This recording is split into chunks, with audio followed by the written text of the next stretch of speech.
अस्सलाम वालेकुम जी बच्चों। आज का टॉपिक है मनी। मनी जो है इसकी जो स्टार्ट है वो है बार्टर सिस्टम से। लेकिन बार्टर सिस्टम से पहले भी एक सिस्टम था और वो था कि देयर वाज नो सिस्टम। ठीक है, बार्टर सिस्टम से पहले देयर वाज नो सिस्टम, क्योंकि इंसान जो था वो बिल्कुल एक इंडिपेंडेंट लाइफ गुजारता था। वो जंगलों में रहता था और उसको ज़रूरत नहीं थी किसी दूसरे की, वो खुद ही अपनी सारी नीड्स को पूरा कर लेता था। लेकिन जैसे ही जैसे वो सिविलाइज्ड होता चला गया तो उसकी जो नीड्स थी वो उसमें एक कॉम्प्लेक्सिटी पैदा होनी शुरू हुई। और फिर with the passage of time वो इस स्टेज पर आ गया कि वो बजाते खुद अपनी ज़रूरत की तमाम चीज़ें बनाने की बजाय वो कोई एक चीज़ जो था वो उसमें उसने स्पेशलाइज कर लिया। कुछ लोगों ने वीट ही उगाना शुरू कर दी, कुछ लोगों ने जूते बनाने का काम ले लिया, कुछ लोगों ने कपड़ा बुनने का काम ले लिया। ठीक है, जैसे आप देखते हैं कोई जुलाहा बन गया, कोई कारपेंटर बन गया।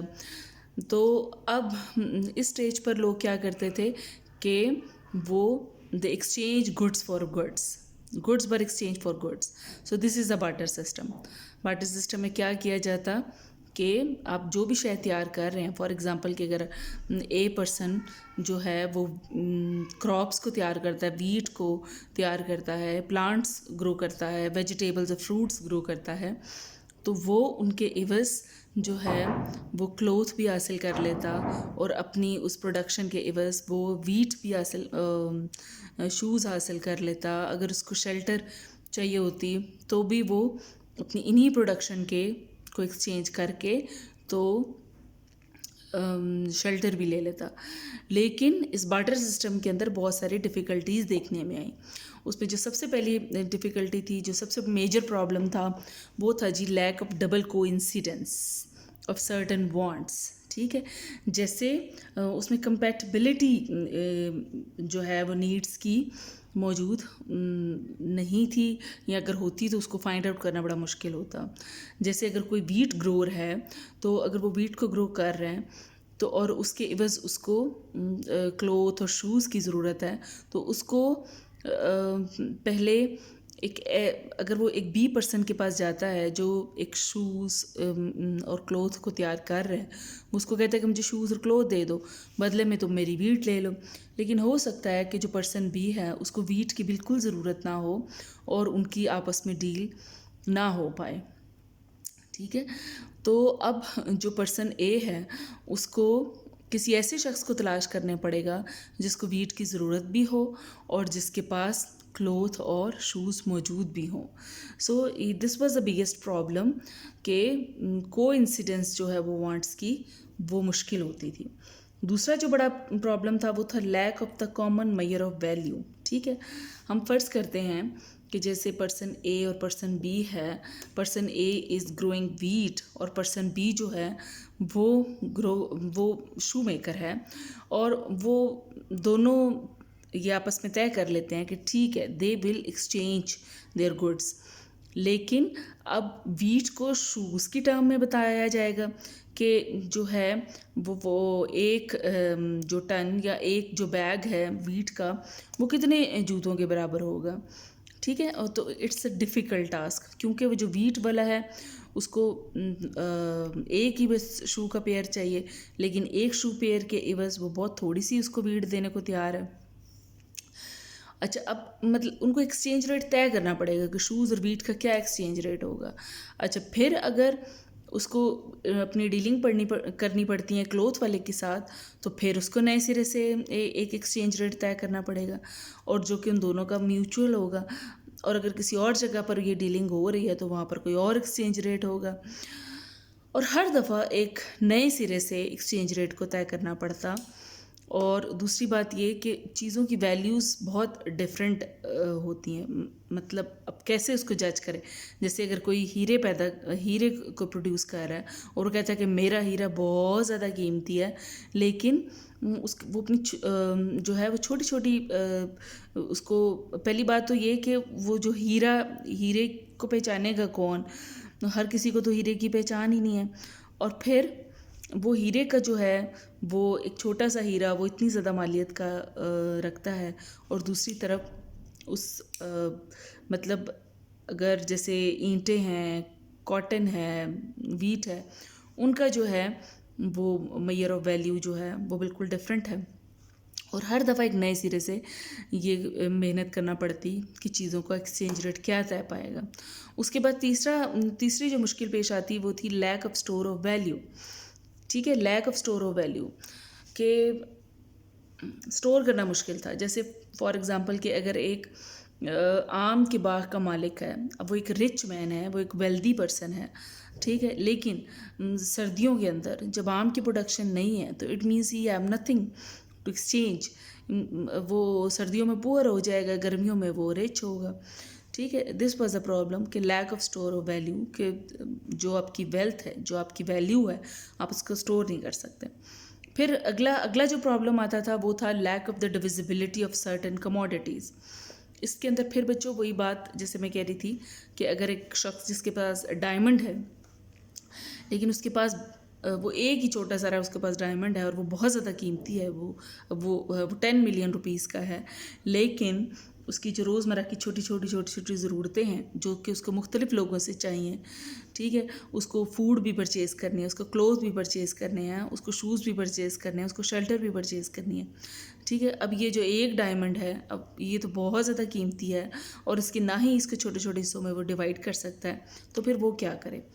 जैसे एक काऊ का मालिक है, या एक बहुत जैसे किसी भी बड़ी सारी चीज़ का मालिक है, एक बहुत बड़े एक ट्रक का मालिक है, और उसको वो एक वेल्दी पर्सन है, लेकिन जब उसको छोटी छोटी अपनी ज़रूरतें पूरी करनी पड़ती होती हैं तो वो उस चीज़ को छोटे हिस्सों में तकसीम नहीं कर सकता। So this was the problem, lack of divisibility of certain commodities. उसके बाद बच्चों अगला जो प्रॉब्लम था वो है difficulty in the deferred payments. ठीक है, आप फ़र्ज़ करें कि आप बार्टर सिस्टम में रह रहे हैं और आपने किसी से कर्ज़ लिया है। क्या कर्ज़ लिया? हम कहते हैं कि आपने चलें उससे 1 टन जो है वो वीट उससे कर्ज़ लिए। ठीक है, अब इसमें 2 तरह के मसाइल सामने आएंगे। पहली बात तो ये है कि आपने जो वीट कर्ज़ के तौर पर ली है वो शदीद कहत के ज़माने में ली आपने ना। अच्छा, अब जब आप वीट वापस करने जाते हैं तो वो हार्वेस्टिंग का ज़माना होता है, उस ज़माने में बड़ी फरावानी है वीट की। ठीक है, अब आप कहते हैं मैंने तुम्हारे से 1 टन वीट कर्ज ली थी, अब मैं तुम्हें 1 टन वीट वापस कर रहा हूँ, लेकिन लेकिन अगर प्रैक्टिकली देखा जाए तो ये जो कर्ज हुआ है जिससे आपने कर्ज लिया है उसका इसमें नुकसान है, क्योंकि कहत के दिनों में वो जो 1 टन वीट थी वो बहुत ज़्यादा कीमती थी। अब जबकि वीट की बहुत ज़्यादा फरावानी है, अब तो वो उसकी जो है वो उतनी वो वर्थ नहीं है जो कि उस कहत के ज़माने में थी। ठीक है, एक इस तरह का ये प्रॉब्लम देखने में आता था। और दूसरा एक और प्रॉब्लम जो था वो ये होता था कि हो सकता है कि अगर आपने कहत के ज़माने में उससे 1 टन वीट ली थी और अभी भी कहत का ही ज़माना है और अब आप उसको वीट वापस कर रहे हैं, तो वेरी मच पॉसिबल कि वो कहे कि ये तो इसकी तो क्वालिटी वो नहीं है, मैंने जो आपको वीट कर्ज के तौर पर दी थी वो तो बड़ी अच्छी क्वालिटी की थी, आप जो वीट मुझे वापस कर रहे हैं तो वो तो बड़ी पुअर क्वालिटी की है। सो इस तरह के जो मसाइल थे वो देखने आते थे डेफर्ड पेमेंट के सिलसिले में या डेट के सिलसिले में। अगला जो प्रॉब्लम देखने में आता है difficulty in mobility of goods and wealth. ठीक है, आप देखें कि अगर आप जैसे आप पुरानी मूवीज़ भी देखते हैं या कोई पुराने ड्रामे देखें, अगर एक शख्स बहुत ज़्यादा रिच है, ठीक है, वो कैसे रिच है कि वो बहुत ज़्यादा उसके पास बिल्डिंग्स हैं, उसके पास बहुत सारे मकान हैं, उसके पास बहुत सारे बागात हैं, बहुत सारे उसके पास अगर जो है वो मतलब कुएँ हैं, इस तरह की जो इमूवेबल चीज़ें हैं वो उसके पास बहुत सारी दौलत है, लेकिन अगर उसको दूसरी जगह पे चले जाना पड़ता है, उसको माइग्रेट करना पड़ता है, तो वो सारी चीज़ें उसको उधर ही छोड़नी पड़ेंगी और वो सिर्फ जो उसकी जो मूवेबल आइटम्स होंगी वो उनको तो साथ ले जाएगा, लेकिन जो उसकी प्रॉपर्टी, जो उसकी लैंड होगी वो उधर की उधर ही रह जाएगी। और हालांकि he is a very rich man, लेकिन जब वो दूसरी जगह पर जाएगा तो ही विल बी पुअर। ठीक है, सो ये था कि वेल्थ की मोबिलिटी में बहुत मुश्किल पेश आती थी। अगला है difficulty in payment of services. ठीक है, जैसे एक शख्स जो है, जैसे बाल काटने, एक शख्स का काम है बाल काटता है वो, ठीक है। अब वो बाल काटने के एवज़ जो है वो उसको मतलब उसकी सर्विस, उसको चार्जेस जो हैं वो उसको चाहिए, तो उसको किस फॉर्म में उसको पेमेंट की जाए। फॉर एग्ज़ाम्पल कि जैसे वैसे हमारे देहातों में तो ये चलता ही है, डिफ़िकल्ट सर्विसेज को वीट की शक्ल में पे किया जाता है, लेकिन फिर भी इसमें हमेशा मसाइल रहते कि जो सर्विसेज की पेमेंट करने में मुश्किल पेश आती। नेक्स्ट जो प्रॉब्लम होता, problem of the public revenue collection and payment. बच्चों ये आजकल नहीं है कि गवर्नमेंट टैक्सेस लेती हैं, हमेशा से ही हुकूमतें जो थी वो टैक्स कलेक्शन करती थी। अब आजकल तो हम वो ऐसे रुपयों की शक्ल में जमा करवा देते हैं, गवर्नमेंट अकाउंट में पैसे जमा करवा देते हैं, लेकिन हमेशा से जो है वो जो गवर्नमेंट्स होती थी वो टैक्स लेती थी। वो कैसे लेती थी? वो प्रोडक्शन में से ले लेती थी। अगर कोई मिल्क प्रोड्यूस करता है तो वो मिल्क ही टैक्स की फॉर्म में देता था। अगर कोई वीट पैदा करता है तो वो वीट ही टैक्स की फॉर्म में देता था। अगर वो क्लोथ पैदा करता है तो वो क्लोथ ही वो टैक्स की फॉर्म में गवर्नमेंट को देता था। लेकिन उसमें ये नुकसान रहता था कि बहुत सारा जो टैक्स रेवेन्यू होता था वो ज़ाया हो जाता था। जैसे पेरिशेबल चीज़ें होती हैं, वेजिटेबल, फ्रूट्स, वो गवर्नमेंट ज़रूर वो टैक्स की फॉर्म में उन लोगों से लेती, लेकिन वो ज़ाया हो जाता और गवर्नमेंट जो था वो ख़ातिर ख्वाह टैक्स रेवेन्यू कलेक्ट नहीं कर पाती थी।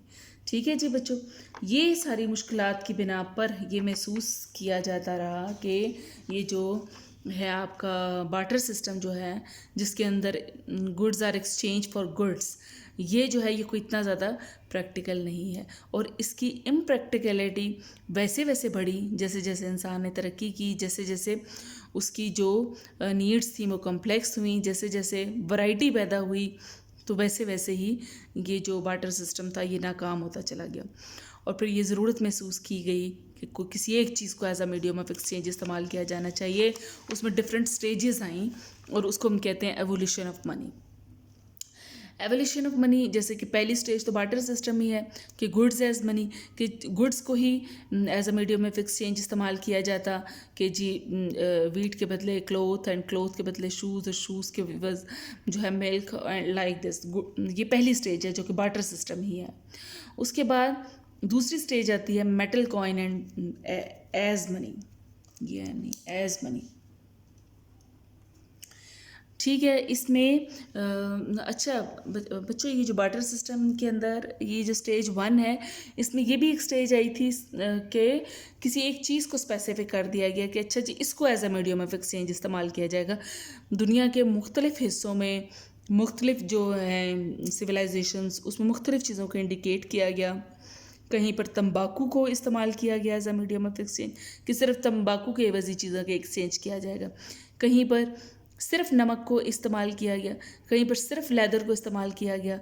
लेकिन जैसे नमक भी आप देखते हैं कि एक ख़राब हो जाने वाली चीज़ है, तंबाकू भी ख़त्म हो जाता है और लेदर भी ख़राब हो जाता है। सो वक्त के साथ जिस भी चीज़ को as a medium of exchange इस्तेमाल किया जाता वो बजाते ख़ुद कुछ अरसे के बाद बिल्कुल ख़राब होकर ज़ाया हो जाती, जिसकी वजह से ये महसूस किया गया कि किसी सॉलिड चीज़ को, किसी मज़बूत चीज़ को, ड्यूरेबल चीज़ को एज अ मनी यूज़ किया जाना चाहिए। तो फिर उस बिना पर फिर मेटल कोइंस को एज अ मनी इस्तेमाल किया गया। उसमें गोल्ड कोइंस को, सिल्वर कोइंस को और जो है वो कॉपर कोइंस को भी एज अ मनी इस्तेमाल किया गया। और अभी भी हम देखते हैं कि जिधर जिधर भी कोई पुरानी खुदाइयाँ होती हैं वहाँ से कोइन ज़रूर मिलते हैं। सो इट्स वेरी ओल्ड कि जो मेटल कॉइन्स को एज अ मनी इस्तेमाल किया गया। ठीक है जी, और बहुत अरसे तक जो है ह्यूमन हिस्ट्री के अंदर बहुत एक लंबे अरसे तक जो है वो मेटल कॉइन को इस्तेमाल किया गया। लेकिन फिर ये महसूस किया गया कि जो सुपीरियर मनी होती वो इन्फीरियर मनी को सर्कुलेशन से सॉरी इन्फीरियर मनी जो थी वो सुपीरियर मनी को सर्कुलेशन से निकाल देती। इसका क्या मतलब है कि जब मेटल कॉइन्स को यूज़ किया जा रहा था, जैसे फॉर एग्जांपल गोल्ड कॉइन्स हैं, तो लोग क्या करते थे कि जो अच्छी और नई गोल्ड कॉइन्स होती उनको छुपा कर घरों में रख लेते, और जो पुरानी घिसी हुई गोल्ड कॉइन्स होती उनको सर्कुलेशन में इस्तेमाल करते, और आहिस्ता आहिस्ता वो जो नई मेटल कॉइन्स होती वो गायब हो जाती। ठीक है बच्चों, और इस तरह से जो इन्फीरियर मनी सर्कुलेशन में रहती और वो जो सुपीरियर गोल्ड कॉइन्स थे वो सर्कुलेशन में से निकल जाते। और इसके अलावा इस ये जो बार्टर सिस्टम की जो मसाइल थे वो सारे के सारे मेटल कॉइन्स में भी मौजूद थे, जैसे मोबिलिटी ऑफ वेल्थ में मुश्किल पेश आती, जैसे डिविजिबिलिटी जो था वो भी मुश्किल काम था। ठीक है, और इवन जो डेफर्ड पेमेंट को वापस करना भी एक मुश्किल काम बन जाता है। जैसे कि एक शख्स कहता कि जी मैंने आपको जो गोल्ड कॉइन्स दिए थे वो तो बड़े नए थे, आप मुझे जो गोल्ड कॉइन्स वापस कर रहे हैं वो तो बड़े पुराने हैं। सो इस बिना पर ज़रूरत महसूस की गई, लेकिन मेन जो प्रॉब्लम था वो था कि ये लिमिटेड होती हैं, जो मेटल्स होती हैं वो हमेशा लिमिटेड होती हैं। ठीक है, एक ये इसमें सबसे बड़ा प्रॉब्लम देखने में आया, और दूसरा जो था कि वो मोबिलिटी ऑफ वेल्थ में मुश्किल पेश आई। तो उसके अंदर फिर ये मलका एलिज़ाबेथ के ज़माने में, मलका एलिज़ाबेथ वन के ज़माने में जो था पेपर मनी को लॉन्च किया गया। और पेपर मनी का स्टार्ट इस तरह से बच्चों हुआ कि उसमें जितनी मालियत के पेपर निकाले गए उतनी ही मालियत का जो गोल्ड था वो सरकारी ख़जाने में रखा गया। ठीक है, सेम उसी मालियत का जो गोल्ड था उसको मतलब उसमें इन्फ्लेशन पैदा नहीं हुआ, शुरू में तो कोई इन्फ्लेशन पैदा नहीं हुआ। वो इसलिए क्योंकि paper money was limited. Why was it limited? Because at the same quantity जितनी मालियत के पेपर मनी छापी जा रही थी, जितनी मालियत के नए नोट बनाए जाते थे, उसके बिल्कुल इक्वल वैल्यू का जो गोल्ड था वो सरकारी ख़जाने में रखा जाता था, जिसकी वजह से बहुत ज़्यादा पेपर मनी छापना जो था वो एक मुश्किल काम था। ठीक है, तो लेकिन अब आजकल ऐसा नहीं होता। आजकल जो है वो पेपर मनी मतलब अब इतनी आसान हो गई है कि उसको बग़ैर कोई गोल्ड रखे भी हमारी जो गवर्नमेंट्स हैं वो नए नोट छापती रहती हैं। लेकिन in the beginning the paper money उतनी ही इशू की जाती जितना गोल्ड जो था वो ट्रेयर के अंदर मौजूद होता। उसके बाद बच्चों जो अगली स्टेज है वो है क्रेडिट मनी। क्रेडिट मनी क्या है बच्चों? ये बैंक्स जो जितना कुछ भी कर रहे हैं, चाहे वो चेक्स हों, चाहे ड्राफ्ट्स हों, हुंडीज़ हों, सर्टिफिकेट्स हों, और एटीएम कार्ड हो, क्रेडिट कार्ड हो, they all are part of the credit money. All the transaction which are being done through banks they are part of the credit money. Even अब तो online banking के ज़माने में आपको किसी भी चीज़ की ज़रूरत नहीं है। ठीक है, ना ही आपके पास चेक बुक होना चाहिए, ना ही कुछ और, तो आप जो है that all is part of the credit money. ठीक है बच्चों, सो मनी ये अपनी करंट जो स्टेज तक कैसे पहुंची? सबसे पहले goods are exchange for goods, उसके बाद metal coins are used as money, then paper money is launched, and at the last is the credit money. Next जो बच्चों आपका टॉपिक है वो है मीनिंग ऑफ मनी। इसमें डिफरेंट इकोनॉमिस्ट ने इसकी डिफरेंट डेफिनेशंस की हैं। जो इकोनॉमिस्ट है वॉकर, वो क्या कहता है कि money is what money does, कि जो भी इसकी ड्यूटीज़ है मनी की, क्या क्या ड्यूटीज़ हैं। जैसे आपने देखा कि जो बार्टर सिस्टम की प्रॉब्लम्स है कि जी exchange of wealth, store of wealth और मोबिलिटी ऑफ वेल्थ, इस सारे ये प्रॉब्लम्स को जो सॉल्व कर दे दैट इज़ मनी। मतलब मनी क्या है? वो सारे जो प्रॉब्लम्स जो आपको बार्टर सिस्टम में नज़र आ रहे थे, अगर उनको कोई सॉल्व कर देता है तो दैट इज़ मनी। सो वो कहता है कि money is what money does. Then is professor Crowther कहता है कि money is a thing which is acceptable as a medium of exchange and which can measure the value and can be stored. ठीक है, ये सबसे जो है ना एक मुकम्मल एक डेफिनेशन है कि money is a thing which is acceptable as a medium of exchange. कि जैसे हम देखते थे कि मेटल को जब यूज़ किया जा रहा था तो उसके अंदर जो पुरानी और जो घिसी पिटी गोल्ड कॉइन्स थी उसको लोग एक्सेप्ट करने से इनकार कर देते थे, लेकिन अब आप देखते हैं कि नोट जितने भी पुराने हों लोग उनको आराम से एक्सेप्ट कर लेते हैं। So money is a thing which is acceptable as a medium of exchange and which can measure the value. आप देखते हैं कि आजकल जो रुपीज़ हैं आपके पास, they can easily explain the value of anything. अगर इवन एक बहुत छोटी सी कोई नीडल है, आप उसकी भी बता सकते हैं कि उसकी प्राइस 1 रुपी है। और अगर एक बहुत बड़ा सारा आपके पास घर है, आप उसकी भी वैल्यू को बता सकते हैं कि इतने रुपीज़ में है। So it gives a certain unit to measure the value of the goods and can be stored. और फिर इसको स्टोर भी कर सकते हैं, ख़राब भी नहीं होते पैसे। फिर एक जी प्रोफेसर मायर ने डिफाइन किया कि money is the thing which is acceptable as granting and returning of debt. ठीक है, जैसे बार्टर सिस्टम के अंदर भी हम देखते थे, जैसे हमने कहा कि एक तो जब लैंडिंग और बोरिंग हो रही है तो जब आप वापस करेंगे अपना डेट तो वो कह सकते हैं कि आप जो चीज़ आप मुझे वापस कर रहे हैं इसकी वो क्वालिटी नहीं है जो मैंने आपको दी थी, या अब इसकी वो वैल्यू नहीं है जो उस वक्त थी। ये सारे प्रॉब्लम्स बार्टर सिस्टम में और इवन गोल्ड कोइंस में भी रहे। लेकिन जो अब मनी, जो प्रॉपर मनी है, money is a thing which is acceptable as granting and returning of debt, कि उसमें कोई मसला नहीं है जब आप किसी को दे रहे हो कर्ज तो भी, और जब आप किसी से कर्ज वापस ले रहे हो तो भी। ठीक है बच्चों, आज के लिए बस इतना ही है।